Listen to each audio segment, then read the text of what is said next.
Hello, I'm here today with Kathy Clements, a consultant and lead auditor in ISO 14001 Environmental Management and ISO 9001 Quality Management.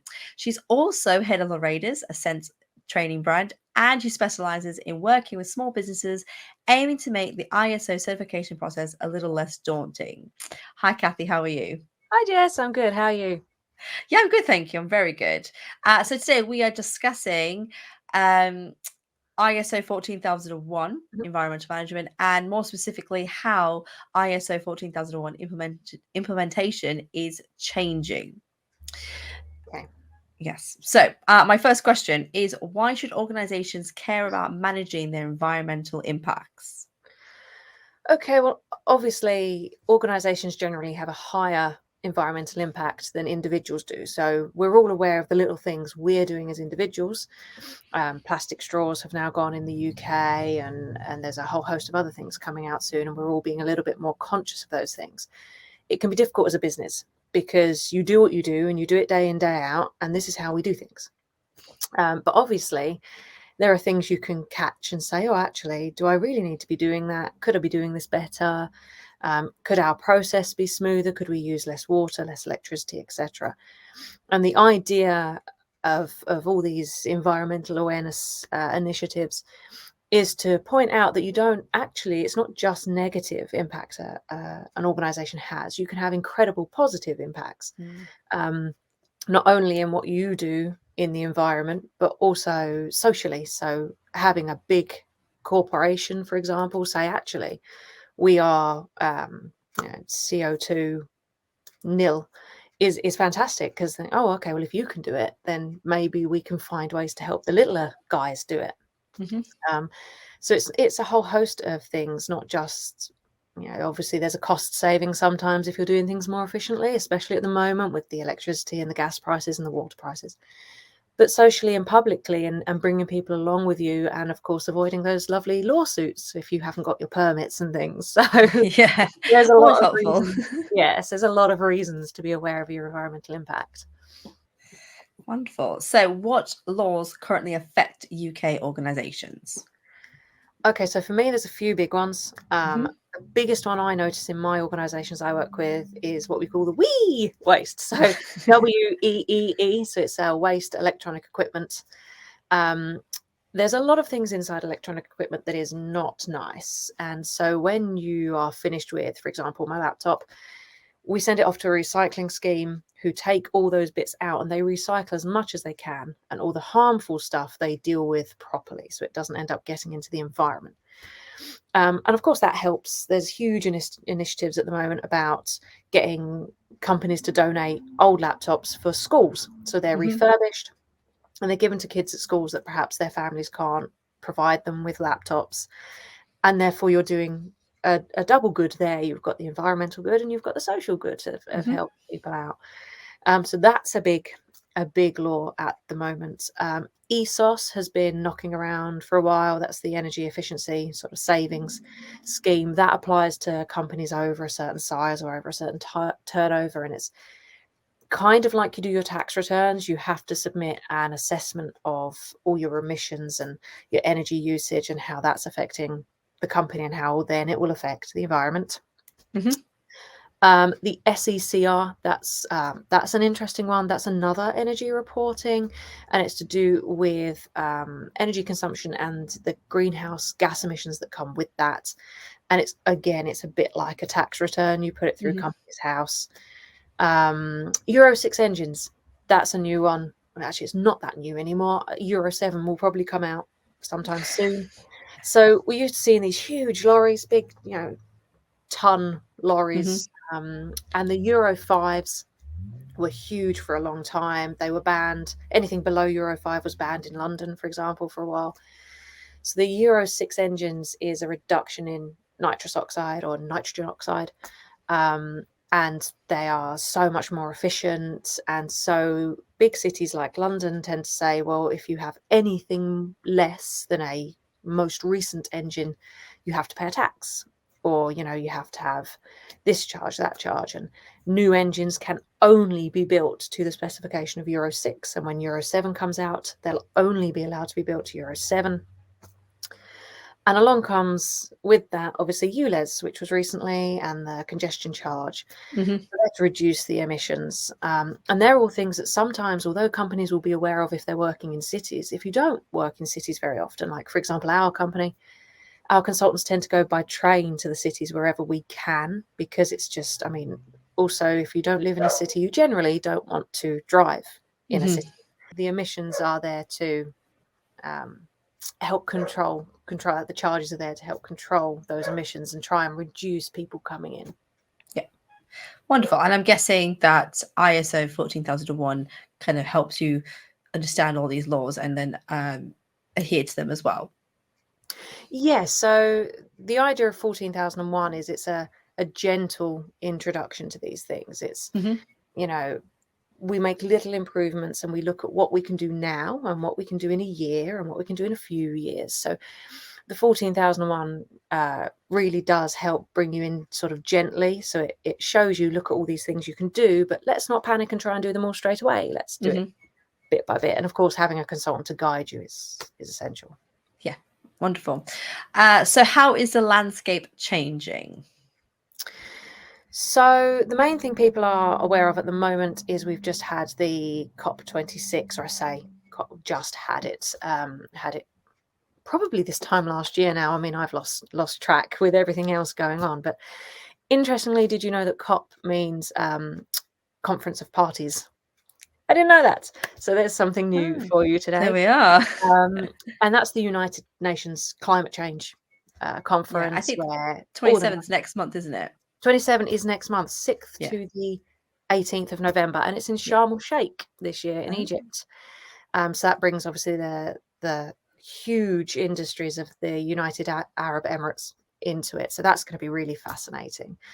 And that always brings out a whole host of things, agreements, countries getting involved, and thinking of things that they wouldn't necessarily commit to. And that's the thing, it's the commitments. It's saying we will do this by this time.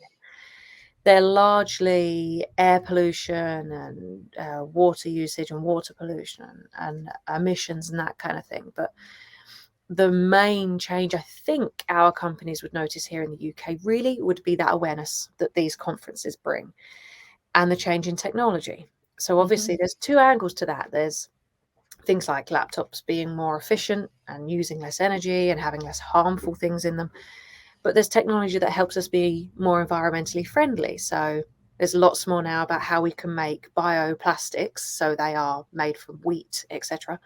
But they are just as good and as strong, and they're biodegradable. And that's only possible because we've got machines that can make that now and can make those chemicals up out of nice things, not nasty things. So that I think are the main changing in our landscape as an awareness. Of course, you've got the protests and things, but they don't necessarily bring the same kind of information as the COP26 and things like that. Yeah, naturally, yeah. So why is ISO 14001 a good option for organizations? So yeah, as I was saying earlier, I think it's quite a gentle approach to environmental management. It's saying, look, these are a set of requirements. We need you to be trying to meet these requirements and everything, but let's not do it all in one massive go. So let's have some objectives. I love the objectives. You can set them as far in advance or as close as you like. And as long as it is efficient and it works for your company, good things, lovely. And the 14,001 is designed to slot in with what you already do. All the ISOs are now. So they're all on this Annex SL, which is designed to be a set structure that is logical for how most companies work. And so when you bring in ISO 14001, particularly if you've got a consultant like me on board, we say, okay, what are you doing now? And how can we slot this into what you're already doing rather than disrupting everything by trying to make people do things differently than how they've already done it? Absolutely. I think that makes more work, which then is kind of backwards for what a standard is supposed to do. So yeah. Yes. Yeah, and it can make, I mean, if people suddenly have to make a change, it can be really startling to them and they can kind of almost reject it if you come in too harsh with it. But bringing things in gradually and especially as it's internationally recognized. So it's not just you. We're not just one little island trying to do this one little thing. Because it's an international standard, you can say, what are they doing in Europe? What are they doing over in Australia? What are they doing in America? What can we take from this? And although all those areas have slightly different ways of doing it, it can really help us on our little island go, oh, okay, well, that might be an idea. And especially the risk-based approach that comes with ISOs now, with the 2015 upwards, it really becomes thinking and a mindset of, how do I want my business to A, operate, and B, be seen in the world? Like, I'm doing this thing, what do I need to put out there, and how do I need to think to make this work? Wonderful. So our final question is, what can service-based organizations with minimal impacts do to improve their environment? So I'm assuming, obviously, there's, they think, oh, there's nothing we can do, we're not doing that, but there's always something. So love to hear some examples. Yeah, so small businesses, I mean, I work with a lot of what they used to call one-man bands, and I think they're now called single employee operations, or single employee, there's another word for it, but it's basically the very small companies. They can really struggle to find those savings, because if you're a small company, you're generally trying to make every saving you can anyway, to keep things rolling. But the thing, obviously, lighting, and do you really need to have your heating on overnight in an empty office? Can you not turn it on an hour before people get there, have it on a timer? And those are all things that are great, but they're not necessarily going to work for everyone. But the real thing, I think, is your suppliers. So are they using environmentally efficient methods themselves? Have you ordered a box of paper and it's turned up in a box with a ton of packaging with it? Does it really need that? It's a box of paper. Just deliver it. Are they bringing all your parcels at the same time? Or are they bringing one in the afternoon and one the next day? And, what is the point of that? And can you speak to them and say, can we combine this? Can we reduce these inefficiencies in your processes? But I think the main thing, there was a big thing recently about, it was something to do with the data mining and the way that servers are used by companies. So we're all going cloud-based, which is wonderful. Please do go cloud-based if you can, because A, it's safer for you because everything's backed up by someone else. And also, it's someone else running one server with all of us on, rather than all of us running individual servers. Yeah. Which is so much better. But there was a thing recently about, okay, they're using these servers. Are they burning them at a high rate when they shouldn't be? Should they be reducing the power usage overnight when, let's say, the whole of the UK generally has come to a stop for the evening and therefore it doesn't need to process so much? Are they getting their energy from efficient places? Check the news. Has that company been dumping stuff in rivers and been fined for it? And they've just sort of put it on the quiet. Do these checks and see what you can find there. But obviously it's each little thing. You don't have to change the world in one sitting. That's not going to happen. Find those little things and do the little things that make you go, yes, this is good. I like this. I'm happy with this. Yeah, I like that, because, I think anything with environmental, being environmentally conscious, we're not all going to be able to do the massive things, but if everybody in every company and every organization did all the small little things, that is a huge impact. And I sometimes think that people think that you have to make a huge impact alone. Well, actually, no, together we make the huge impact, and we need to be mindful of that. And I feel like ISO 14001 kind of really embodies that sort of theory. It's the small steps. Let's break it down. What are the small things we can do to ensure that we are making the positive impacts on the environment? And if you think about it, people balance each other out. So I've got a client who has a lot of technology running all the time.